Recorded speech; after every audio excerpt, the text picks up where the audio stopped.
You're here to find out the very best commanders in Rise of Kingdoms, and I guarantee you this list will deliver. Stick around for the very best commanders in city defense, open field, defending objectives, rallying cities, and also for Canyon. But before we begin, allow me to take a moment to thank the sponsor of this video. A big thank you to the sponsor of today's video, War and Order. In this game, you build out your city to prepare for battle. You battle against other players, build up your alliance, and even battle against other kingdoms. This is what the in-game experience looks like. We can take a look around the city very briefly, where, of course, you've got your castle, you've got to do upgrades, and you even have a beast pet. I can choose between a panda, a dragon. I'm pretty sure there's a unicorn Pegasus combination here and a phoenix. I mean, Pegacorn confirmed. Okay. This game looks like it's going to be a lot of fun, and I will be starting a group that all plays together. That is going to happen at the beginning of April. So if you'd like to come play with me in War and Order, we're going to have a Discord server linked down below in the description. Join up. We're all going to start at the same time. We're going to hopefully make a big alliance that rolls in and has a really good time smashing our kingdom and preparing for KvK, whatever that looks like. And the timing will be perfect with when my KvK ends. So join me. Links in the description to play War and Order. We're going to make a huge group. It should be a lot of fun. Join the Discord server. We're going to start playing in April. And a big thank you again to War and Order for sponsoring this video. As you know, when we do a tier list, we make sure to have a consistent rating scale. That'll be up on the screen, and there will be timestamps so you can jump to whichever of the categories you're most interested in. We will be reviewing first city defense, then open field, then rallying cities, rallying objectives, lastly defending objectives, and also in Sunset and Lost Canyon if you want to start to get more wins. So let's get started by talking about city defense. And I actually took a rally in this KvK using JAD and YSS. I wanted to test it out because I have mostly Cavs in my city, but I actually still believe the very best commander for defending your city, especially in a situation where you can peace shield, which, hey, if you're getting rallied down in a situation where you can't peace shield, you're in trouble.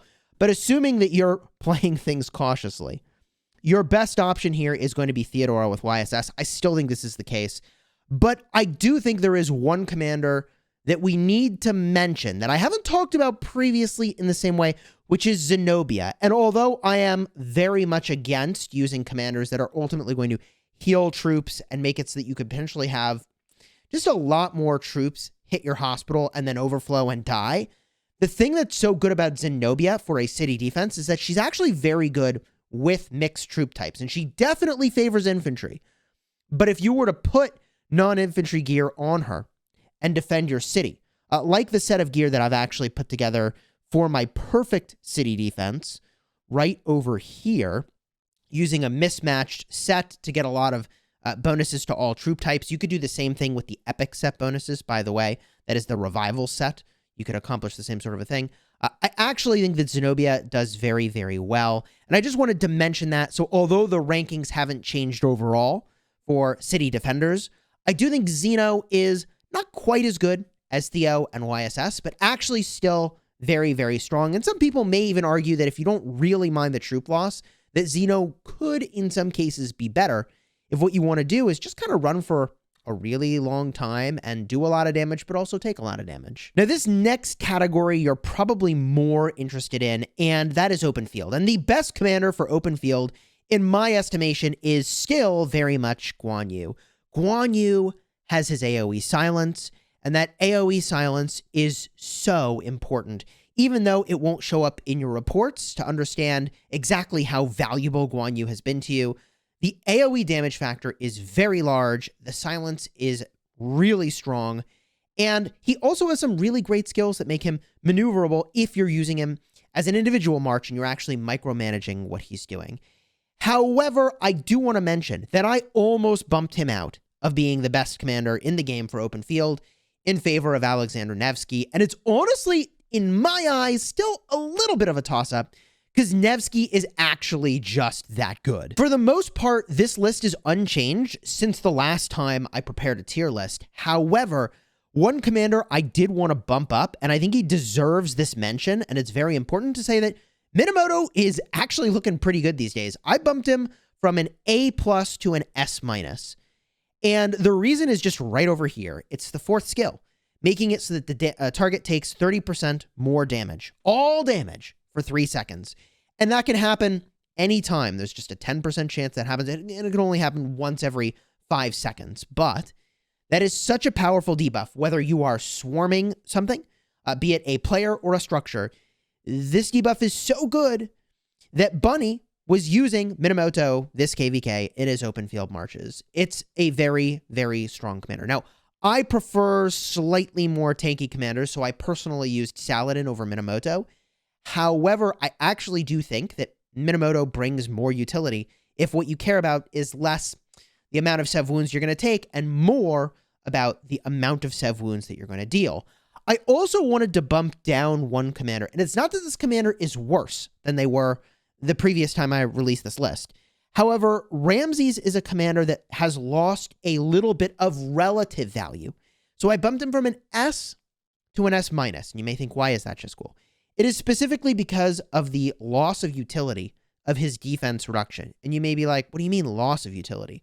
There are other commanders that do defense reduction effects. That includes XY, who is very, very popular in the open field, and he does an AoE defense reduction, and also Nevsky. If you're swarming a target, and for the most part, you ought to be bringing like at least 3 marches to the field, you're going to get this full debuff, which is a 45% defense reduction. And if the Ramses tries to apply his debuff, when a stronger debuff is applied, then it's not going to apply. So I think that the heal immunity on Ramses is still good. It is still fine. And he is still a great open field commander. But I just felt relative to some of the other commanders that I have at the S tier, that includes XY and Nebu and Esong and Alexander the Great and Amonotori and Artemisia. Like, he's just not quite at that level, even though he is still amazing. And I can strongly recommend that for most people, you would use him in the open field unless you already have XY and Nevsky, because you're more likely to have a stronger debuff applied by the time Ramses would apply his.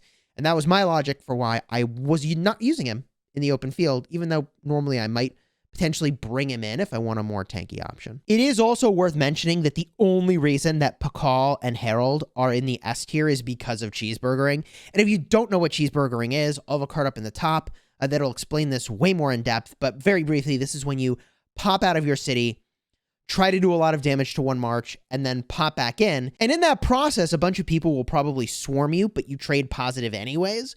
Like, Pakal Herald is actually kind of insane for that. I don't think Pakal and Herald are a particularly good open field march otherwise, but for that one task of, like, the enemy is collecting outside of a flag and you want to run your march out, hit some of the farm marches that are trying to fill rallies, you know, they're trying to get away with that, and really punish them for that. I think it's very strong. You can manipulate the enemy's position. And I did this extensively. In fact, I'll have a card up in the top for those situations where I port my city into a nasty position where the enemy has to go and just wreck any march that's not paying attention. And there's very little at all that they can do about it, especially with the gear that I have. Now, our next category is rallying cities. And previously I had Mehmed as the S+. And although I do think Mehmed does some nasty things to a city, I think that there's actually a commander that was more deserving of the S+, and that is XY. Now, the reason that even though Mehmed got a relic and I'm switching it up to give this to XY is that I have found XY to really be the linchpin for a killer high power city rally. If you're rallying a city over 100 million power, you're going to use XY instead of Attila Takeda, and you're going to use probably Nevsky, maybe Mehmed as the secondary, but the linchpin here is the XY. It's just so strong, specifically because the Rage Engine is just completely OP. So I have slightly reduced how I ranked Mehmed and slightly boosted XY. And the other city rallying commanders, I've kind of left where they are. Like, they're totally fine. You would not be embarrassed to rally a city in the slightest with Attila Takeda. In fact, it's still an amazing march to send deep in enemy territory and rally a city. You probably could also be using Bertrand for that. I mean, there's a lot of commanders these days for rallying cities, whether you're using infantry, archers, or cavalry. Even like Pakal Herald is like the Attila Takeda of infantry. It's a great march for rallying a city. And if they swarm Attila Takeda, if they swarm Pakal Herald, like they are going to get completely freaking wrecked. It's going to be a disaster for them. So there are a lot of great commanders you can use for rallying a city, but the best is, in my opinion, now XY. Now, this next category, for the most part, my predictions were right for which commanders would be very, very good, and that is for rallying objectives. The only new entrant for rallying objectives is going to be Attila, and I'm going to talk about it in just a second. This is something we figured out very early in our KvK, that Attila paired with Nevsky actually works pretty well. But let's first talk about the better rallies, because there are more better rallies. It's just Attila is surprisingly good.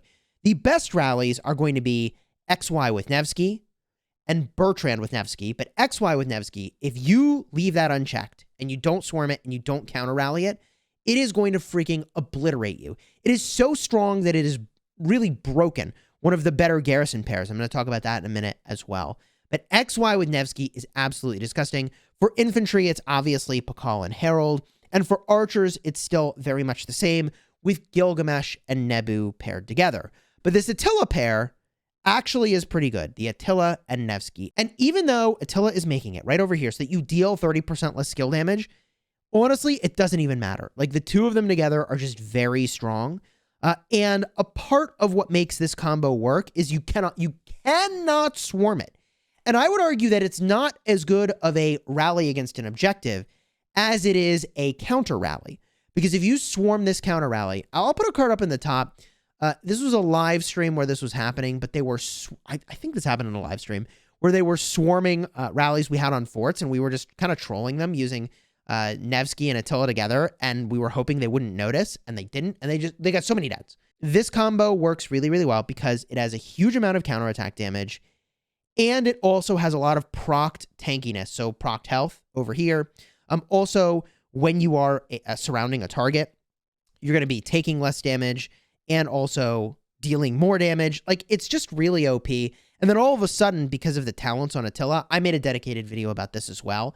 If you swarm Attila, he gets a ton of really disgusting benefits, specifically for gaining rage.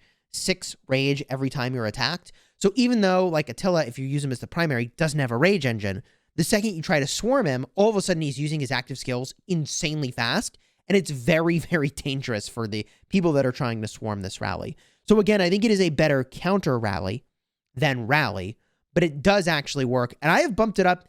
Well, it's either an S or an S minus, because I think it is definitely inferior to Bertrand with Nevsky. I think it's definitely inferior to XY with Nevsky. However, if they are swarming your rallies and you don't have enough field for whatever reason to protect them, or you're like deep in enemy territory, or you're rallying like a fort where the enemy already is entrenched and they can just like have a bunch of marches in cities nearby and then pop out all at once and swarm your rally, which is definitely something that happened to us, then the Attila with Nevsky is the answer. And it will trade well enough against the garrison that you're not ashamed to run that rally, and it cannot be swarmed. Our next category saw changes based on the fact that XY and Nevsky are just too dang strong.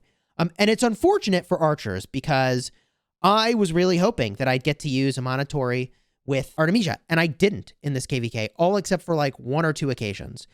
The Cav rally is just so busted that you are going to get wrecked if you try to garrison with archers.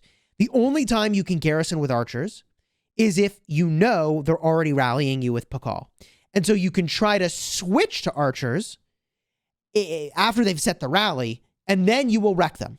But for the most part, it's just an unusable garrison, because the second that they try to rally you with cavalry instead, you have to do this whole exercise of getting the archers out of there and some other troop type into the garrison, because you will get obliterated by XY with Nevsky, especially if you cannot get the field. It is disgusting. So this garrison was rendered nearly unusable. It's still very good, but even in a fort, it's so swarmable, and it's so vulnerable to cavalry right now that I just think I had to bump it down to an S minus, which is unfortunate. And I also had to bump up Zenobia. Gosh darn it, man. Zenobia is the garrison that keeps on giving. She is now, I think, S tier in this meta. Your best option is really going to be Jad with YSS to deal with this rally meta. However, if you don't have Jad YSS, or the real problem is that you're using so many of your cavalry on offense that you no longer have them on defense. That means you're going to have to garrison with Zenobia. So it's crazy, but because our kingdom was on offense for so much of this KvK, our rallies were all cavalry and our garrisons were almost all infantry, and archers were nearly freaking worthless. You try to use them wherever you can, but it's a little bit difficult to do. This brings us to our final category, which is Canyon. And things actually moved around here a fair amount. Nevsky is a commander I underestimated in Canyon. I thought there's no way that like his single target damage will make him good enough in Canyon, but he's so busted OP that he's actually deserves the S tier in Canyon. When I put someone in the S tier in Canyon, by the way, that means they are in the best lineup. Oh, and if you were wondering what the best lineup is in Canyon right now, I can make my way over here, and if we get a look, this is what your best lineup is going to be. There's a lot of people that are running this lineup, and whether or not you stay high rank with this lineup is just a question of how many people are trying to attack you. I personally use this lineup, and I get attacked a fair amount, although I also get a fair amount of defensive victories as well. And I spent way too much time this KvK obsessing about Canyon, honestly, but I learned a whole heck of a lot, and I made the most comprehensive Canyon video, I think, ever on how to get more wins. Card will be up in the top for that video if you want to check it out after this one ends. So all that to say, I think that Nevsky deserves the S. I think that Estong is still S+. He's still the best, man. His AoE is just busted, although XY might almost be deserving of S+. It's just so good. Or Nevsky might almost be deserving of S+. It's so good. I bumped down Amanatori and Artemisia. It's a bad offlane in this meta right now, given how strong Minamoto is, given how strong Nevsky is. Like, cavalry offlane is the meta, or infantry offlane, I think works very well also. So Artemisia, Amanatori were really good when everybody was using like Pakal Herald or Alex Herald as their offlane. Now that not as many people are doing that and too many calves are running around, it works very poorly. So I bumped them down to S-. They're still really good. I bumped up Saladin because actually like a Nevsky Saladin offlane is really strong. I used that for a little bit and it was really, really good. Like 10 out of 10. Can recommend. I think it's very good. It's not the best of the best, which is what I reserved S for, but S-, I think it's still really good. Leonidas, I bumped down to an S-, which people are going to think is absolutely insane. And hear me out on this. You don't actually need Leo in the best of the best Canyon team. You could use Leo, and I think he's really, really, really, really good. Don't get me wrong. But I wanted to have some differentiation between like what I think is the best of the best of the best versus second best. And I think that Trajan Constantine and Guan Leo as your two frontliners is second best compared to Guan Constantine and Trajan Mulan. I know it's weird, man, but it works, and it works really well. Also, I underestimated Honda. I put him previously at, I think, S-, and now I'm bumping him up to an S. Honda works as a secondary to so many commanders, it's disgusting. But in Canyon, he's really good as an offlane, and right now I think it's meta to be using Nevsky with Honda in your offlane. He's got more troops, he's got AoE damage, he reduces the normal attack damage you take, which is super OP in this game mode. Yep, Honda Tadakatsu is very strong. Lastly, I may have already mentioned this, but Minamoto is a commander I did not rank as highly as I should have. I think that the off lanes, your best options right now are first Nevsky with Honda, then Nevsky with Saladin, and lastly, Nevsky with Minamoto. Those are probably your three best off lanes, in my opinion, especially if you have the Cav gear. So I think Minamoto was actually deserving of a better rating, which is a good segue to the overall ratings. I made a few changes here to the overall ratings. I bumped up Minamoto. He now, I think, is an S- from an A+. He's actually really good in the open field, and he's great for swarming a garrison.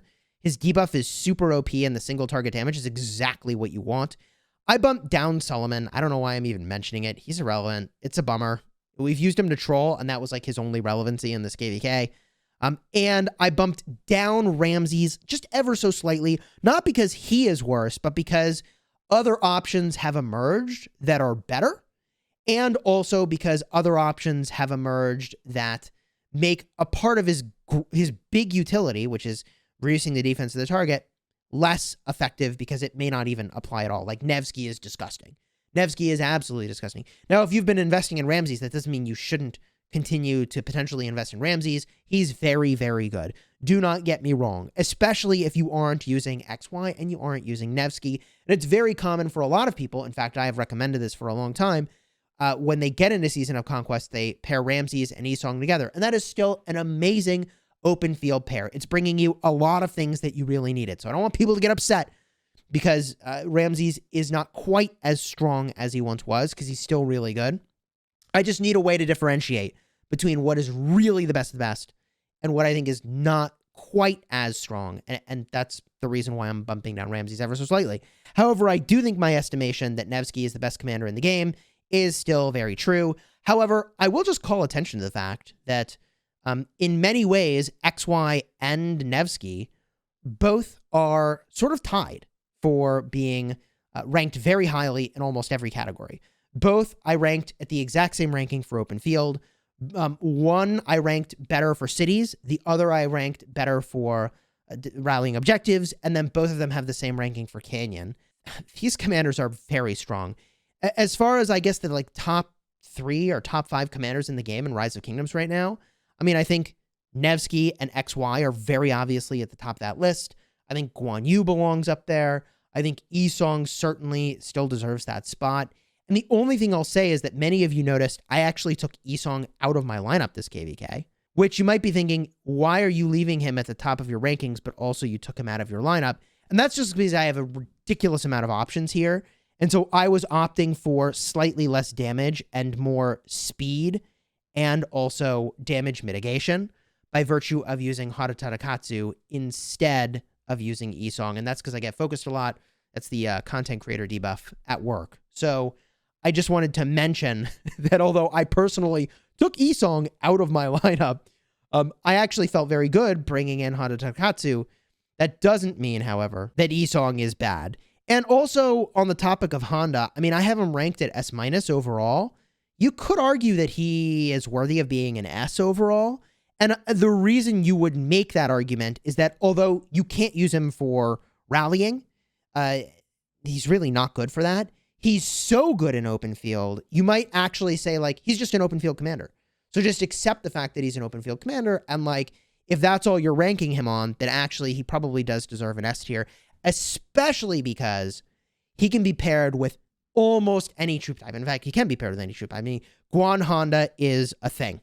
Esong with Honda is probably a thing. I used Nebu with Honda, but whatever, you get the idea. Also, XY with Honda is really, really good. I played around with that and actually found it to be very strong. So because of his versatility, you could absolutely make the argument that he deserves the S. I haven't bumped him up just because overall, that's like not really what he brings. But again, if you isolate to he's an open field commander, actually he would be up there. He's very good. If you have any questions about this list, leave a comment down below. I've also left a pinned comment with a link to the sponsor. Also, join the Discord server where we're gathering to play War and Order. We've got over 200 people that have assembled now, and it's going to be a really cool group. Until next time, you have fun smashing your enemies.